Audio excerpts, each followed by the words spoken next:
방금 여러 번 언급됐던 정청래 법사위원장이 오늘 뜨거운 인물, 첫 번째 인물입니다. 그 이유 중에 하나가 정청래 법사위원장 해임 청원 동의가 7만 명을 돌파했어요. 이대로라면 10만 돌파할 것 같은데 말씀드리는 순간 저희 제작진이 8만 돌파했어요라고 알려줬습니다. 이대로라면 10만도 돌파할 것 같은데 박수영 의원님 왜 이렇게 웃으세요? 아니 정청래 네. 의원이 정치를 참 재미있게 한다는 재밌게 생각이 하셔요. 들어요. 맞아요.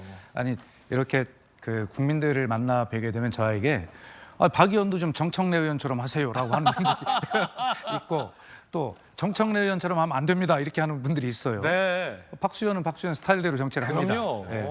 그런데 이제 재밌었던 게 왜 제가 재밌었다고 하냐면 이제 추경호 원내대표께서 좀 거울 앞에 좀 서봐라 네. 이렇게 이제 상징적으로 우회적으로 이제 충고를 한 거 아닙니까? 그러니까 진짜 거울 앞에 진짜 셀카를 거울 앞에 찍었어요. 섰더니 나 지극히 정상적입니다라고 바로 대받아치잖아요. 저 모습이 과연 정상적이냐의 논쟁도 있습니다만.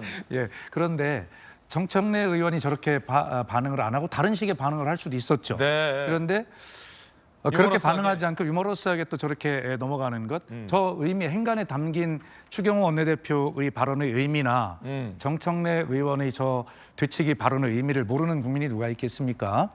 그러나 더 심각하게 충돌하지 않고 또 저렇게 또 서로 주고받는 식으로 정치를 재밌게 하는 측면도 있고 정청래 법사위원장의 입장에서는 예. 지금 사실 총선 민심 이후에 변하지 않고 있는 윤석열 정부의 국정 운영 기조를 어떻게 바꿔내야 할 것인가라고 하는 그런 시대적인 어떤 사명과 총선의 민심의 명령을 다 어깨에 짊어지고 있다라고 그렇게 생각할 수 있습니다. 그러면서도 이제 여당은 뭐 극렬 반발하기 때문에 그 뭐 회의 의사 진행권 이런 것들을 내세워서 조용히 하라라고 하는 다소 거친로 보이는 언사도 하고 있는데 결과적으로 제가 볼 때는 정청래 법사위원장 개인의 어떤 퍼스널리티가 보여주는 것이 아니라 총선 이후에 지금 이것이 대한민국의 정치가 총선에 나타나는 민심을 어떻게 지금 바라보고 있느냐를 가지고 충돌하고 있다. 저는 그렇게 해석하고 싶습니다. 예, 정청래 법사위원장이 국민의힘 진짜 뜨거운 맛 보여드릴까라며 본인의 탄핵 청원 사유에 대해서 뭘 알고 말해라, 국회법 좀 공부해라라는 격앙된 반응을 보이기도 했다라는 보도도 나오고 있습니다. 8만 명을 돌파했다는데 함께 보시죠.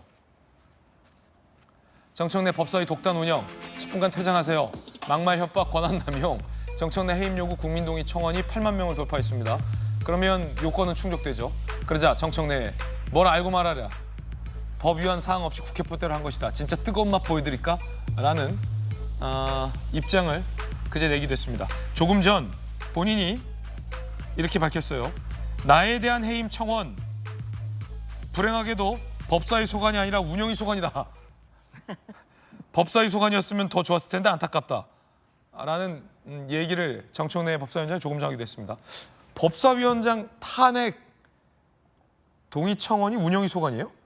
제가 왜냐하면 운영위원입니다. 왜냐하면 상임위원장 선임 관련한 예. 것은 운영위 소관이라서 정청래의 운명은 그러네요. 박수현이 쥐고 있군요.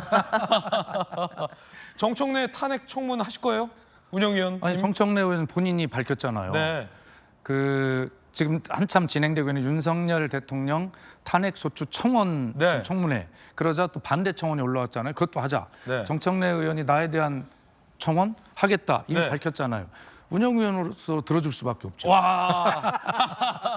박수현 정청래 해임 청원 해야. 아 그렇군요. 왜냐하면 정청래 의원이 밝혔으니까 해야 된다라는 또 얘기도 들었습니다. 네, 그게 진심인지는 좀 끝까지 봐야 될 것 같습니다. 그러자 네, 지금은 굉장히 호기 있게 얘기를 정청래 하지만 법사위원장이 증인으로 나와야 되고 본인이 네, 그렇군요. 또 다른 또 증인 신청도 될 수가 있고 이래서 그거는 진심인지 아닌지는 좀 두고 봐야 될 것 같습니다. 그러자 정청래 법사위원장이 이 탄핵 청원 청문회 미진하다 하면 또 할 수 있다. 또 할 수 있다. 이렇게 밝혔습니다. 이번 두 번째 하는 거지 않습니까? 예. 윤석열 대통령 탄핵 예, 청문회. 청원. 그런데 5가지 사유잖아요. 예. 지금 2가지 사유를 하고 있을 뿐이에요. 최상명권 했고 그다음에 양평고속도로도 있고요. 양평고속도로도 해야 되고 이거 계속 할 수 있어요. 도이치도 해야 되고 뭐 그렇습니다. 그래서 26일 날 해보고 미진하다 그러면 또 할 수 있어요. 김건희 관련 그 청문회. 또 어떤 분이 국회 국민 동의 청원에 정청래 법사위원장 해임 청원이 올라왔어요.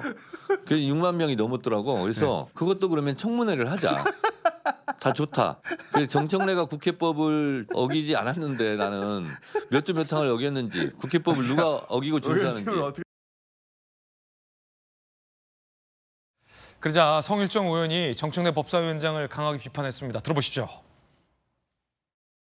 정청래 위원장은 청원제도마저 극단주의자들과 함께 갈등과 정쟁을 부추기는 제도로 이용을 하고 있습니다. 국회를 극단주의자들의 놀이터로 만들 작정을 한 모양입니다. 갈등을 극대화시키고 극한 정쟁으로 정치 횡포를 부추기는 데 앞장서서야 되겠습니까? 정치를 이렇게 해서는 안 됩니다. 민주주의 전당을 개극 콘서트장으로 만들지 마시기 바랍니다. 자, 법사위 관련된 뉴스 속보 나오면 전해드리겠습니다.